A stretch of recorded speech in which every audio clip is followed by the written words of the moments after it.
Book of the Dead becoming God in ancient Egypt. Production and use. Transmission of funerary literature, SAITE through Ptolemaic periods. Part 3. What is of interest with both of these traditions is that the texts of each continued to change internally. For the N3079 tradition, Leiden T16 and the first half of Leuven 3129 represent early documents, whose texts share some elements in common with texts from the early documents of the N3089 tradition. Thereafter, the texts of the tradition were transformed even further, thereby revealing a clear seam between these first two documents and the rest of the documents of the tradition. Towards the end of the life cycle of the tradition, the choice of illustrations switched to those used by the BM 10086 and N3152 traditions. Thus one can observe that the master scribes responsible for the N3079 tradition continued to evaluate their texts over 50 years, further enhancing the texts, and then switching to different illustrations, very likely with the aim of achieving greater efficacy in the overall magical power of the documents.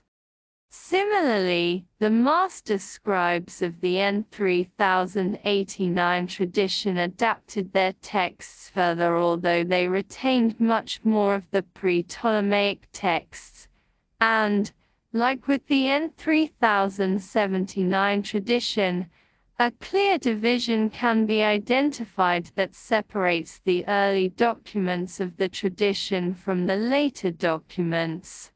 Unlike the N3079 tradition, the N3089 tradition continued to use the same illustrations as those in the main Ptolemaic tradition, although occasionally modifying some of these, thereby demonstrating that the master scribes also continued to re-evaluate their texts and illustrations.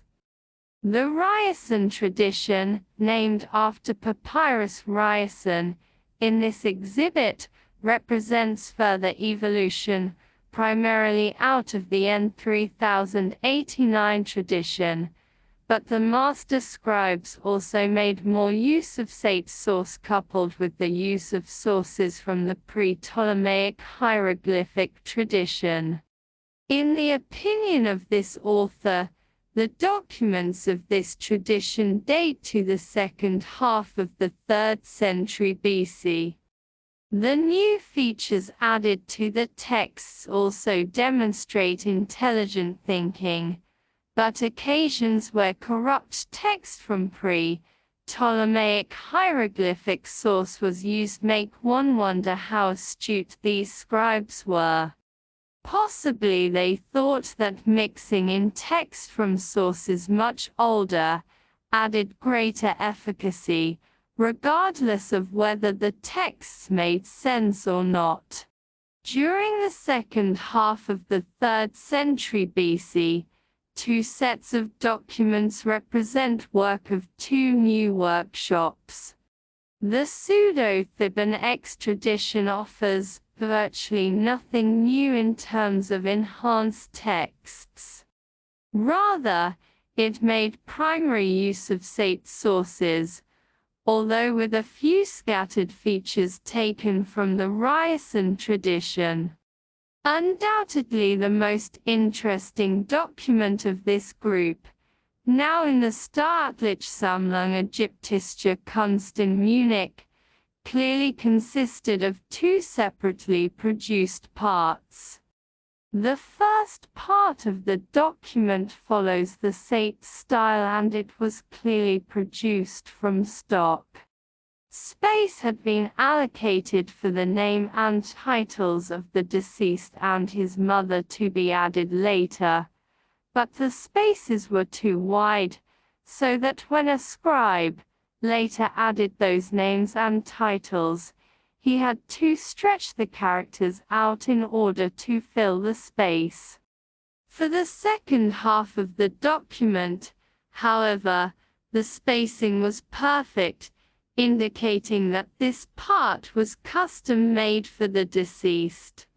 Of even greater interest is the fact that the layout in the second half of the document was based on Theban practices, and the texts and the illustrations came from the BM 10086 tradition. Therefore, the two parts of the document were produced in different workshops, and one wonders why. Did the owner go to the two workshops to obtain a portion from each, thereby hoping to obtain a document with exceptional potency? The similarly pseudo-Theban Y tradition also appears to have come from the second half of the 3rd century, and for it the master scribes appear to have used an inconsistent mix of source material from the SAITE, N 3079, N 3089, and Ryerson traditions, without any new innovations. Unfortunately, it is not currently possible to determine if these documents were produced at the older workshops, and one wonders what happened to those earlier workshops.